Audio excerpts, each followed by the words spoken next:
ભાવનગરના પાલીતાણામાં ફરી એક વખત મંદિરના વિવાદને લઈ શરણાનંદ બાપુ સામે આવ્યા છે। પાલીતાણા શેત્રુંજી ડુંગર પર નીલકંઠ મહાદેવનું મંદિર આવ્યું છે, જેને લઈને આણંદજી કલ્યાણજી પેઢી અને સનાતનની સાધુ વચ્ચે વર્ષોથી વિવાદ ચાલી રહ્યો છે।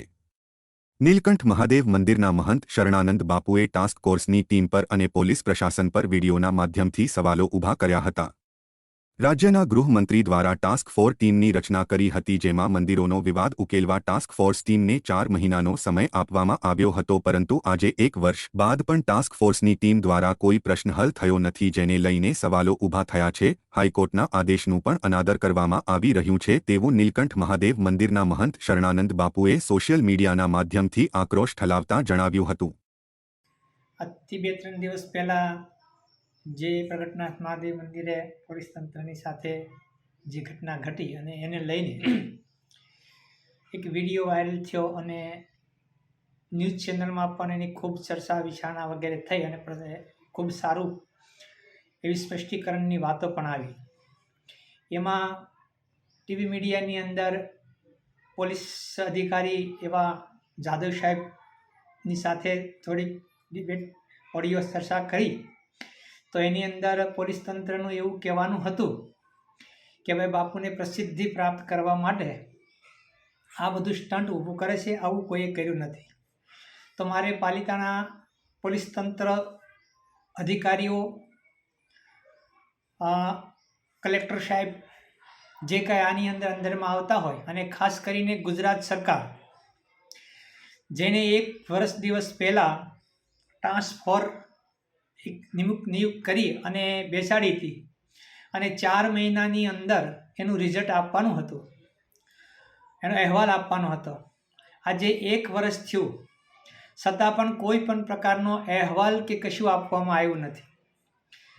રહી વાત પોલીસ તંત્ર તટસ્થતાપૂર્વક કાર્યરત છે અને જાહેરનામાનું પૂરી રીતે પાલન કરે છે એવું પીઆઈ જાદવ સાહેબનું અને બધાય સરકારી તંત્રનું કહેવું છે। તો મારે બધાને એક જ પ્રશ્ન છે કે જો જાહેરનામાનું અને અન્ય કોઈ કારણસર અન્ય કોઈ કોર્ટના આદેશનું જો આપ ચુસ્તપણે પાલન કરતા હો તો જાહેરનામાને લઈને અમારે કોર્ટમાં શું કામ જવું પડ્યું? કોર્ટની અંદર મેં અરજી દાખલ કરેલી છે કે ભાઈ જાહેરનામાનું ચુસ્તપણે પાલન કરવામાં આવે। તો આવું ક્યારે કોર્ટમાં ક્યારે કોર્ટના ઓર્ડરનું પાલન કરાવવા માટે અમારે કોર્ટમાં જવું પડે અને કોર્ટના ઓર્ડરનું પાલન પાલિતાણાની અંદર પેઢીના પ્રભાવમાં કે તંત્રના પ્રભાવમાં આવીને જો પ્રશાસન નથી કરતું એટલે અમારે કોર્ટમાં જવું પડે છે। ફરી પાછો કોર્ટ આદેશ આપશે તો અમારી પરિસ્થિતિ તો એવી ને એવી જ રહેશે। એટલે મારે બધાને સાધુ સંતોને બધાની વિનંતી છે કે આ પાલિતાણાની અંદર જાહેરનામાનું પાલન કરવા માટે જો આપણે કોર્ટમાં જવું પડતું હોય અને બધાના માટે સમાન એ જાહેરનામું ન હોય, એકને ખોળ ને એકને ગોળ, જો મંદિરોની અંદર જ પોલીસ પ્રશાસન સુસ્તપણે આનું પાલન કરાવતી હોય અને અન્ય કોઈ જગ્યાએ જો પાલન ન કરાવતી હોય અને છતાં આ પ્રશાસનના અધિકારીઓ પોતાનું જૂઠું ઠૂઠું ઊભું રાખવા એમ કહે છે કે અમે જાહેરનામાનું પાલન કરાવીએ છીએ। ભાઈ કોણ પાલન કરાવે છે? ચાલો મારી સાથે રાત્રિ અમારે કોર્ટમાં શું કામ જવું પડ્યું? જ્યારે આ તો હું વ્યક્તિગત રીતે ત્યાં આશ્રમની અંદર મંદિરે દર્શન કરવા ગયો એટલે મને આ પોલીસવાળાએ કીધું સામાન્ય સાધુ ત્યાં જતો હોય છે તેની શું દશા છે?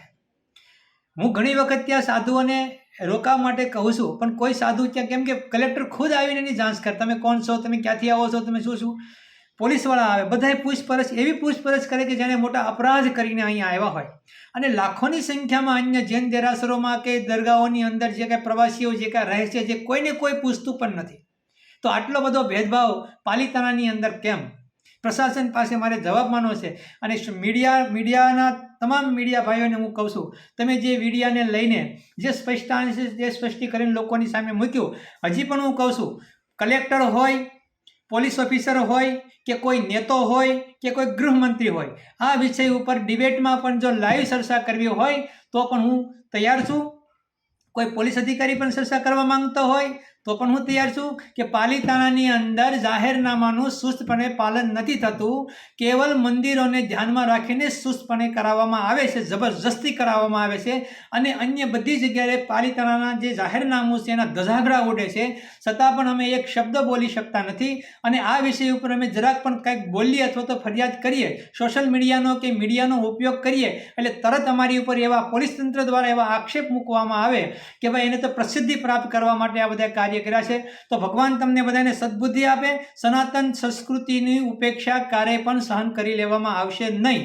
જય નીલકંઠ મહાદેવ, જય મહાદેવ.